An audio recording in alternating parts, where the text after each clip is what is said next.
قابل تکریم بزرگان محترم اور معزز باشعور ایمانی بھائیوں،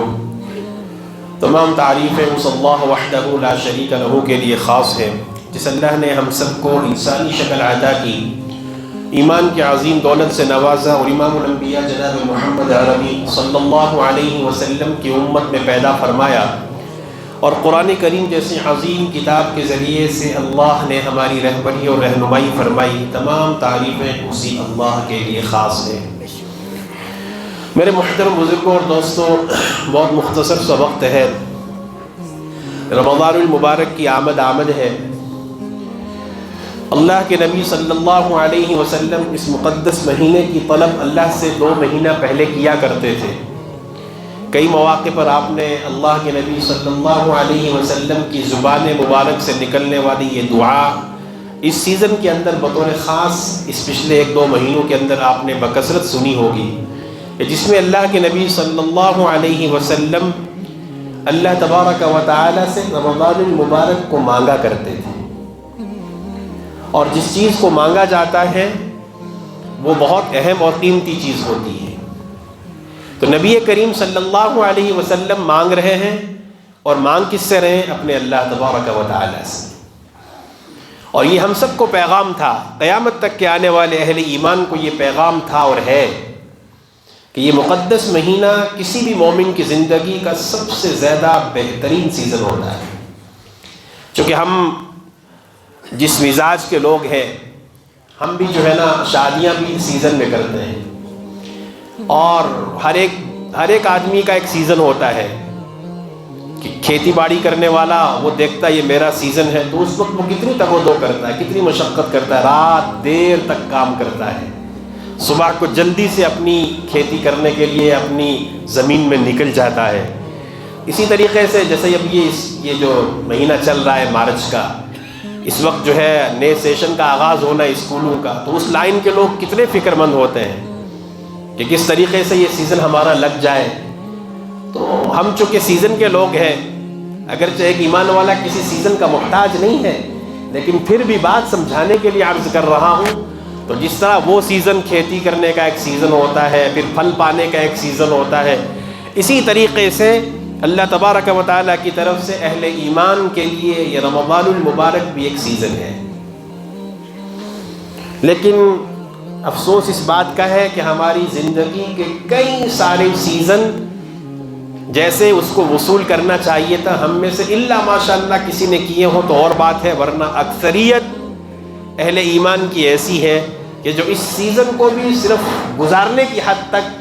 ایام کی گنتی کی حد تک گزار کر کے بس رفع دفع کر دیتے۔ ہماری حقیقت یہی ہے۔ حالانکہ اللہ کے نبی صلی اللہ علیہ وسلم نے جب اللہ سے اس بات کو مانگا، اللہم بارک لنا فی رجب و شعبان وبلغنا رمضان، اے اللہ تو ہمارے لیے رجب اور شعبان میں برکت عطا فرما اور ہمیں رمضان تک پہنچا،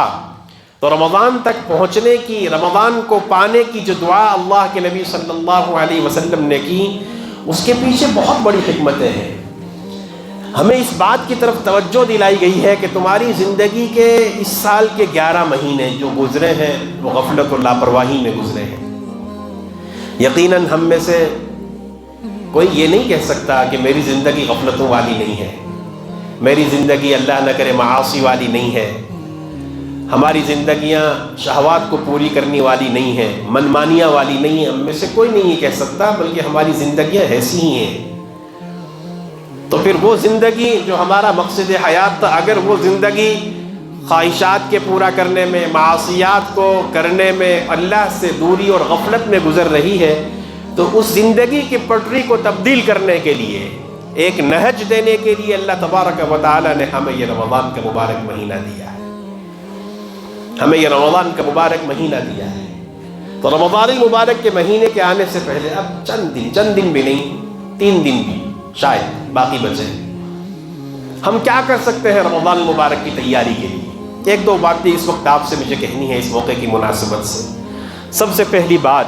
جو بہت اہم ہے وہ یہ ہے کہ رمضان المبارک جب شروع ہو تو رمضان المبارک کو ہم اس حال میں شروع کریں، جب ہم چاند دیکھیں رمضان المبارک کا تو اس حال میں ہم چاند کو دیکھیں کہ ہمارے دل میں کسی بھی اہل ایمان کے تعلق سے کینہ، کھوٹ، بغض، حسد، کوئی بھی چیز ہمارے دل میں نہ ہو سکتا ہے بہت ساروں کو یہ بات عجیب سی لگی کہ یہ کیا کس طرف لے کر کے چلے گئے، رمضان شروع ہو رہا ہے تو رمضان میں تو روزے رکھنے ہیں، تراویحیں پڑھنی ہیں اور بہت سارے اعمال کرنے ہیں، تو یہ کدھر لے کر کے چلے گئے۔ لیکن جس چیز کو میں سمجھانا چاہتا ہوں اگر سمجھ میں آ گئی تو پھر تراویح پڑھنی بھی آسان ہوگی، روزے رکھنے بھی آسان ہوں گے، اعمال کرنے بھی آسان ہوں گے۔ آپ بہت بڑے بڑے محدثین کی کتابیں اٹھا کر کے دیکھیے، ان کی حالات زندگی پڑھیے تو وہ رمضان کو کس حال میں شروع کرتے تھے، میں اس کا خلاصہ آپ کے سامنے نقل کر رہا ہوں۔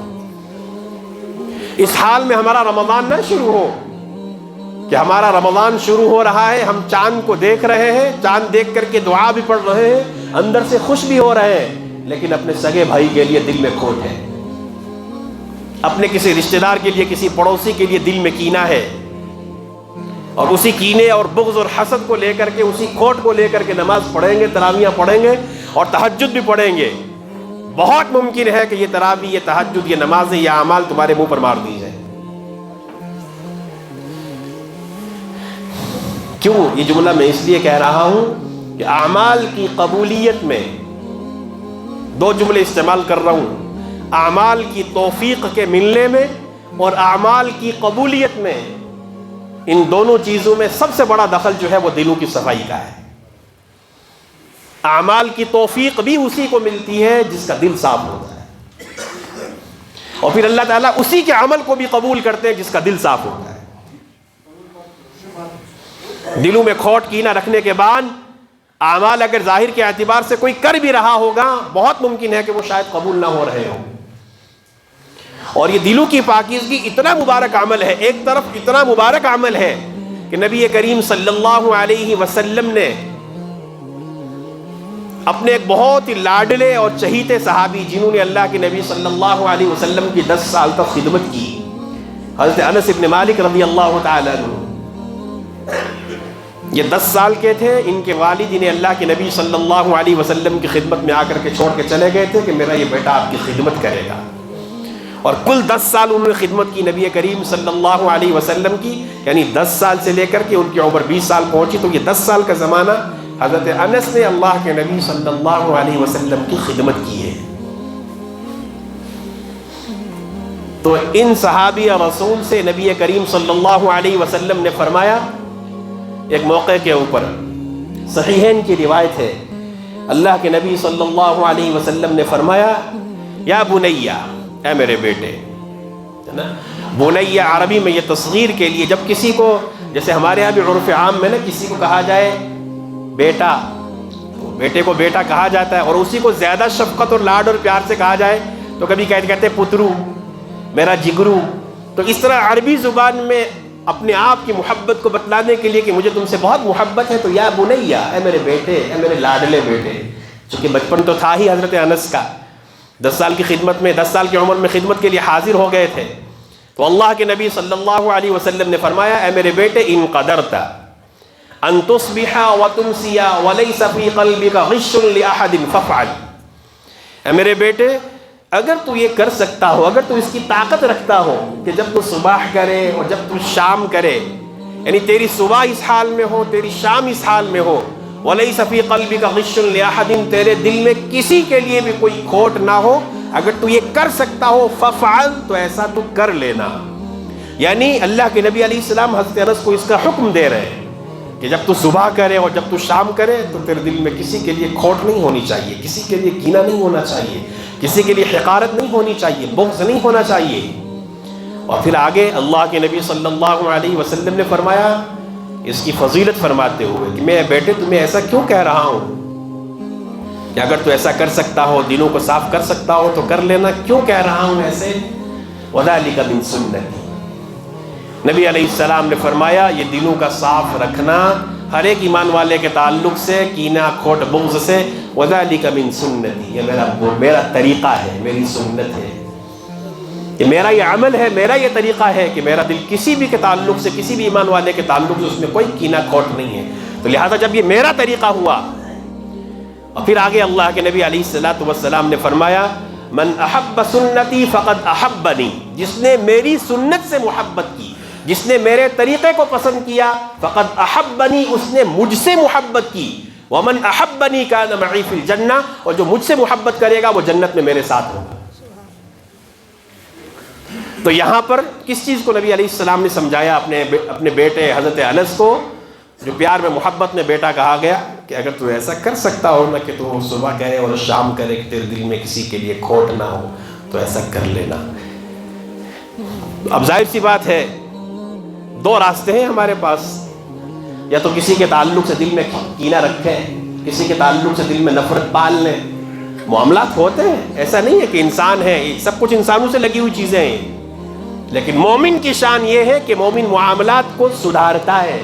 مومن کی شان یہ ہے کہ مومن صلح صفائی کرتا ہے، نہ یہ کہ اس گند کو سینے کے اندر پالتے پالتے پالتے دنیا سے چلا جاتا ہے اور وہ جھگڑے خاندان میں منتقل ہو جاتے ہیں۔ یہ مومن کی شان نہیں ہے۔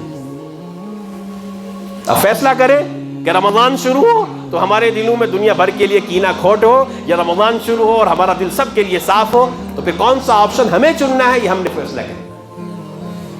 من احب سنتی فقد احبنی، جس نے میری سنت سے محبت کی اس نے مجھ سے محبت کی، اور جو مجھ سے محبت کرے گا وہ جنت میں میرے ساتھ ہوگا۔ اگر دلوں کی صفائی کریں گے تو اس کا مطلب ہم نے اللہ کے نبی کی سنت کو زندہ کیا۔ جب اللہ کے نبی کی سنت کو زندہ کیا تو اللہ کے نبی خود فرما رہے کہ وہ جنت میں میرے ساتھ ہوگا۔ اور یہ تو اللہ کے نبی صلی اللہ علیہ وسلم کا فرمان تھا، قرآن کریم میں خود اللہ تبارک و تعالی اس چیز کو ہمیں سکھلا رہے ہیں۔ 28ویں پارے میں سورہ حشر کے اندر اللہ تبارک و تعالی نے فرمایا والذین جاؤوا من بعدهم یقولون ربنا اغفر لنا ولإخواننا الذين سبقونا بالإيمان ولا تجعل في قلوبنا غلا للذين آمنوا ربنا إنك رؤوف رحيم۔ اللہ تعالیٰ ہمیں سکھلا رہے ہیں کہ تم یوں کہو، اے میرے بندو، اے میرے نبی کے امتیوں، تم یوں کہو، اللہ سے مانگو۔ کیا مانگو اللہ سے؟ ربنا اغفر لنا، اے اللہ تو ہماری بھی مغفرت فرما، وَلِإِخْوَانِنَا الَّذِينَ سَبَقُونَا بِالْإِيمَانِ، اور ہم سے پہلے جو ایمان والے دنیا سے چلے گئے، اے اللہ تو ان کی بھی مغفرت فرما، وَلَا تَجْعَلْ فِي قُلُوبِنَا غِلًّا، اے اللہ تو ہم میں سے کسی کے دل میں بھی کسی کے لیے کھوٹ اور کینہ مت پیدا فرما۔ یعنی ہمارے دل کو ایسا مت بنا کہ ہم کسی کے تعلق سے اپنے دل کے اندر کھوٹ اور کینہ پیدا کریں۔ اللہ تعالیٰ ہمیں سکھلانے کہ یہ اللہ سے مانگو۔ ایک طرف قرآن کی آیت، ایک طرف نبی علیہ السلام کا وہ فرمان، اور ایک طرف یہ بھی ذہن میں رکھیے، عربی میں کینہ رکھنے والے کے لیے حدیث میں جو لفظ استعمال ہوا ہے اس کو کہتے ہیں مشاحن۔ حدیث پاک میں آتا ہے کہ جو یہ مغفرت کی راتیں ہوتی ہیں نا، مغفرت کی راتیں، بخشش کی راتیں، کہ ان میں اللہ تعالیٰ بخشش کے دروازے کھول دیتا ہے، بخشش کے دریا بہتے ہیں، اور اللہ پاک گنہگاروں کو بہت بخشتا ہے۔ لیکن یاد رکھیں ان بخشش کی راتوں میں بھی کچھ لوگ ایسے ہیں جن کی بخشش نہیں ہوتی۔ شب قدر آئے گی، اللہ ہمیں رمضان مقدر فرمائے، پھر رمضان گزرے گا، پھر ایک عشرہ، پھر دوسرا عشرہ، پھر ابھی تیسرا عشرہ شروع ہوگا، پھر ہم تلاش کریں گے لیلۃ القدر کی، شب قدر کی، جو 1000 مہینوں سے بہتر ہے۔ اللہ ہم سب کو عافیت کے ساتھ یہ بہار مقدر فرمائے۔ ابھی تو کوئی پتہ نہیں نا، ابھی تو رمضان شروع ہونے میں 2-4 دن باقی ہیں، ابھی تو یہی نہیں پتا جتنے ہم سب یہاں بیٹھے ہم میں سے کس کو رمضان نصیب ہوگا، کس کو نہیں ہوگا۔ یہ تو ہماری امیدیں ہیں، ہم اللہ سے مانگتے ہیں اے اللہ اگر یہاں تک پہنچایا ہے تو پھر رمضان مقدر فرما، لیکن پتہ تو نہیں نا کس نے جینا اور کون مر جائے گا۔ لیکن جب رمضان کا آخری عشرہ آئے گا تو ہم میں سے ہر ایک کی یہ طلب اور طلب ہوتی ہے کہ اب یہ لیلۃ القدر، یہ بخشش کی رات 1000 مہینوں سے، جس میں ایک رات کی عبادت 1000 مہینوں سے بڑھ کر ہے، اتنی زیادہ اہمیت والی رات، لیکن اس رات کے اندر بھی کچھ لوگ ایسے ہیں جن کی بخشش نہیں ہوتی۔ کتنا خطرناک اور گھاٹے کا سودا کرتے ہیں وہ لوگ کہ جو ایسی رات کے اندر بھی کہ اللہ تبارک و تعالیٰ ویسے ہی آسمان دنیا پر سحری کے وقت آتے، ہر دن آتے، اور اللہ تبارک و تعالیٰ کی طرف سے یہ آواز لگتی ہے کوئی جو تم مجھ سے معافی مانگے میں اسے معاف کر دوں۔ لیکن پھر رمضان کے مہینے میں، پھر آخری عشرے کی طاق راتوں کے اندر، لیلۃ القدر میں تو اللہ کی طرف سے بخشش کے دریا بہتے ہیں۔ اگر اس رات کے اندر بھی کسی کی بخشش نہ ہو تو اندازہ لگانا چاہیے کہ وہ آدمی اللہ کے نزدیک کتنا مبغوض اور ناپسندیدہ ہو۔ تو وہ کون لوگ ہیں 3 طرح کے لوگ ایسے ہیں جن کے بارے میں آتا ہے کہ لیلۃ القدر جیسی راتوں میں بھی ان کی بخشش نہیں ہوتی ہے، روایت کے کچھ اختلاف کے ساتھ۔ ان میں سے ایک ایسا آدمی جس کو میں نے یہاں تذکرہ کیا، جس کو مشاحن کہتے ہیں، دلوں میں کینہ رکھنے والا، جس کے دل میں کینہ اور کھوٹ ہوگی، اس رات کے اندر بھی ایسے آدمی کی بخشش نہیں ہوتی۔ اب سوچئے ذرا، ہم میں سے ہر ایک آدمی محنت کرے گا، کوشش کرے گا، اللہ ہم سب کو توفیق دے رمضان کو وصول کرنے کی، ہر ایک کوشش کرے گا اور کرنی بھی چاہیے۔ رمضان المبارک کا مہینہ گزارنے کے لیے نہیں ہے، یاد رکھیں، اپنی سستی اور غفلت سے باہر نکل کر کے ایک عزم مصمم کریں، ایک اپنی ہمت دکھائیں اور اللہ تبارک و تعالیٰ کے لیے اپنی طلب دکھائیں۔ اس رمضان کے اندر 11 مہینے بہت کر لیے مزے، بہت انجوائے کیا، بہت کھانے کھائے، بہت سارے سیر و تفریح کیے، بہت کچھ کر لیا۔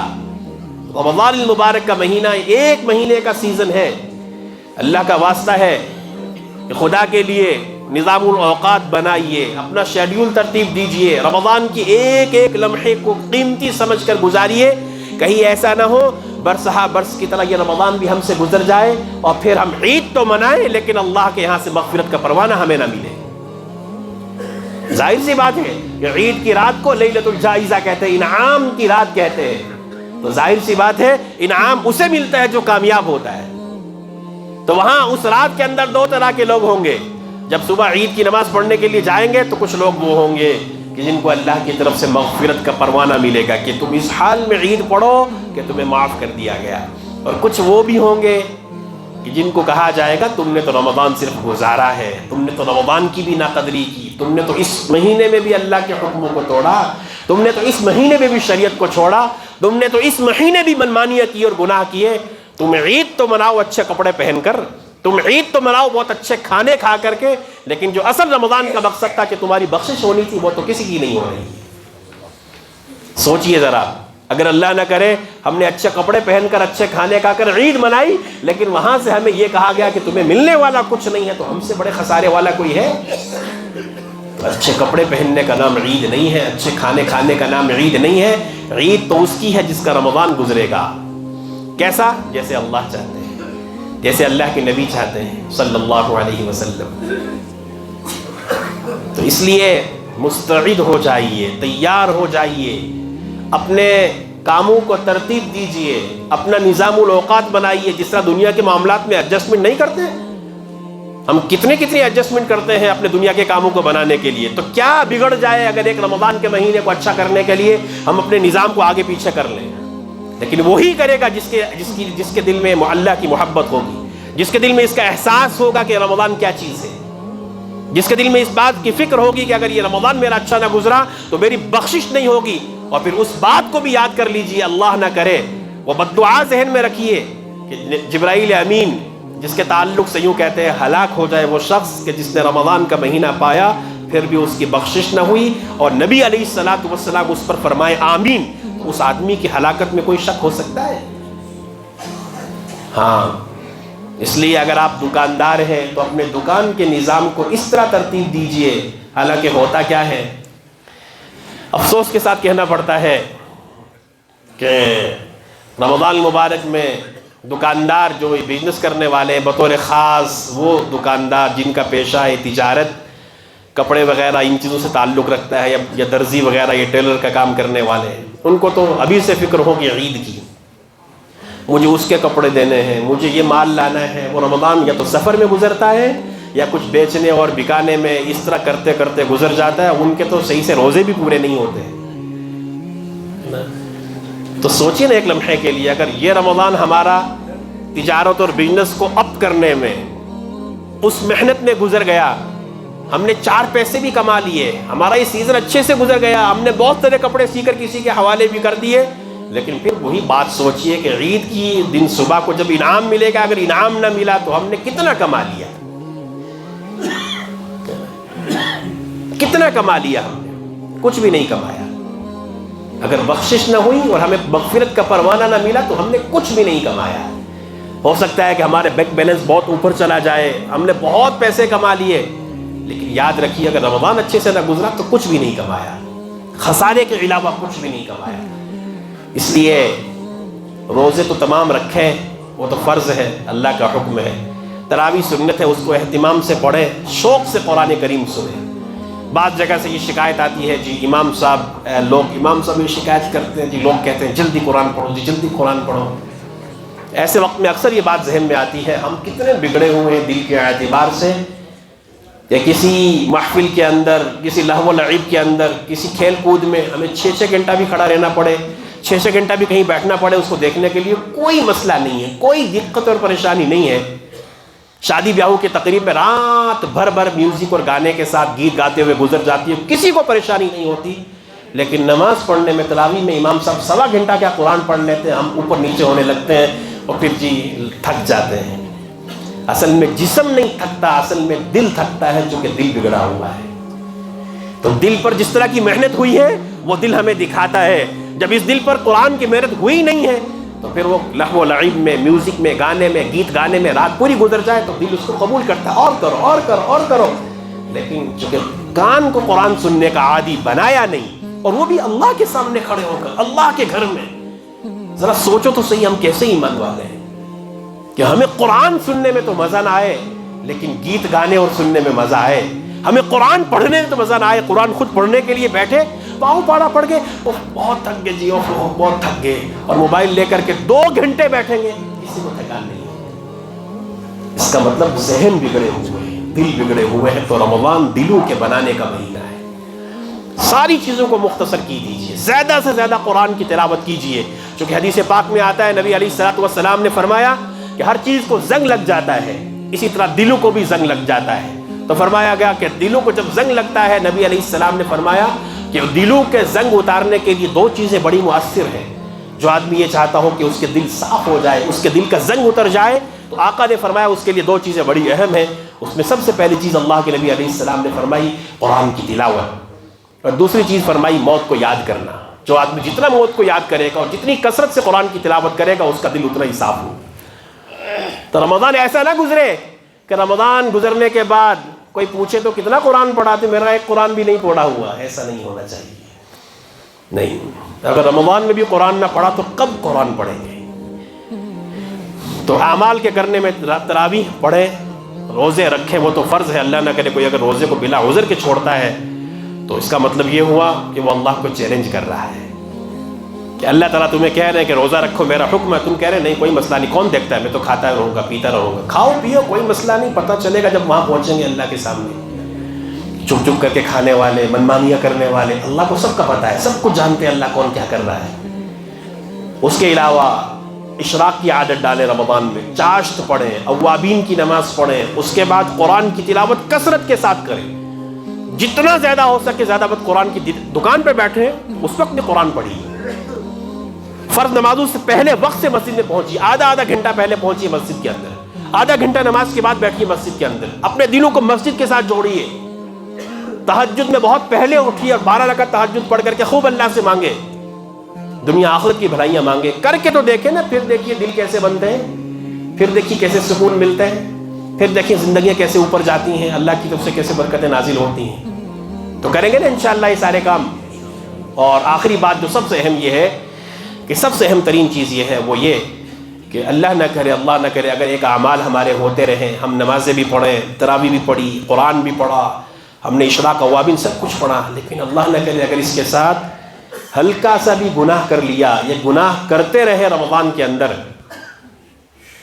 تو پھر یہ ایسے پانی پھرے گا نا جیسے سوکھی لکڑیاں ختم ہو جاتی ہیں آگ کے جلنے سے۔ اس کی سمپل سی مثال جو میں اکثر دیا کرتا ہوں، میں بھی 2-3 پروگرام ہوں، ہر جگہ میں نے یہی بات کی۔ مزاج ایسا ہے ہمارا، کیا کرتے ہیں کہ قرآن بھی پڑھا ہم نے، نوافل بھی پڑھے، اب وہ عصر کے بعد یا وہ ظہر کے بعد تھوڑی سی فرصت کے لمحات ملے، 2-4 لوگ مل کر کے بیٹھے اور باتیں شروع ہوئیں۔ جب باتیں شروع ہوئیں تو ادھر کی بات ادھر، اس کی غیبت اس کی غیبت۔ اللہ کی قسم کھا کر کے کہتا ہوں، یہ 4-6 منٹ کا بیٹھ کر آپ کا رمضان میں لہو و لعب کی باتیں کرنا، یہاں غیبت کی بات کرنا، آپ کا سارا روزہ، سارے قرآن کی تلاوت، سارے نوافل اللہ کے رد کر دیے جائیں گے۔ اس لیے کہ غیبت اشد من الزنا، یہ غیبت زنا سے بھی زیادہ بڑا گناہ ہے، اور ہم اس کو وقت کے بہلانے کا پھسلانے کا، جس کے لیے عزت اچھال دیتے ہیں، جب چاہتے ہیں کسی کی پگڑی اچھالنا شروع کر دیتے ہیں، وہ ایسا وہ ایسا، تو کیسا ہے ذرا؟ اگر تو اچھا ہوتا تو کسی کی غیبت کرتا ہے نا؟ مردار گوشت کے کھانے جیسا ہے کسی کی غیبت کرنا۔ اس لیے اگر آپ اعمال کر سکتے ہو تو بہت کیجئے، لیکن اگر اعمال نہیں بھی کر سکتے ہو تو خدا کے لیے رمضان میں گناہوں سے پرہیز کیجئے، روزے رکھ لیجئے، تراویح پڑھ لیجئے، باقی سارا وقت گھر میں رہیے، جتنی ضرورت ہو باہر نکلیے، ورنہ جتنا وقت گھر میں گزرے اسی میں عافیت ہے۔ کم سے کم اتنا تو ہوگا نا کہ اگر کچھ کمایا نہیں تو کم سے کم کچھ کھاؤ بھی تو مت۔ کریں گے نا انشاءاللہ۔ اللہ اس رمضان کو ہمارے لیے زندگی کا بہترین رمضان بنائے۔ اللہ کرے کہ رمضان آئے اور ہمارا دل ہر ایک ایمان والے کے لیے صاف ہو، جس کا معاملہ ہو اس سے صلح صفائی کر لے، اس کو کہہ دیں۔ ایک عمل بتلا رہا ہوں آپ کو دلوں کی صفائی کا، جب رات کو سوئے نا تو سونے سے پہلے اپنے اللہ سے یوں کہے، اللہ میرے دل میں جس کے لیے بھی آج کھوٹ تھی، کینہ تھا، کچھ بھی ہے، اللہ میں اس کو تیری رضا کے لیے معاف کرتا ہوں۔ صبح کرے تو اس حال کو کہے، اس حال میں پھر کہے، اللہ سب کو معاف کرتا ہوں، میرے دل میں کسی کے لیے بھی کینہ نہیں ہے۔ ایک مرتبہ دلوں کو صاف کر کے دیکھیے، پھر دیکھیے نمازوں میں بھی دل لگے گا، اعمال بھی نصیب ہوں گے، تہجد بھی پڑھے جائیں گے۔ اور اگر دل صاف نہ کیے تو پھر دلوں کا گند رکھ کر کے اعمال ہوں گے بھی نہ تو بے جان ہوں گے، اور اللہ سب کچھ جانتا ہے، اور پھر ایسے اعمال شاید قبول بھی نہ ہوں۔ جو کچھ کہا گیا کہنے سننے میں اگر کچھ کمی کوتاہی ہوئی اللہ اسے معاف فرمائے، اور اگر کوئی نفع والی بات اللہ نے اپنے کرم سے کہلوائی تو اللہ تعالی ہم سب کو اس پر عمل پیرا ہونے کی توفیق عطا فرمائے۔ وآخر دعوانا الحمدللہ رب العالمین۔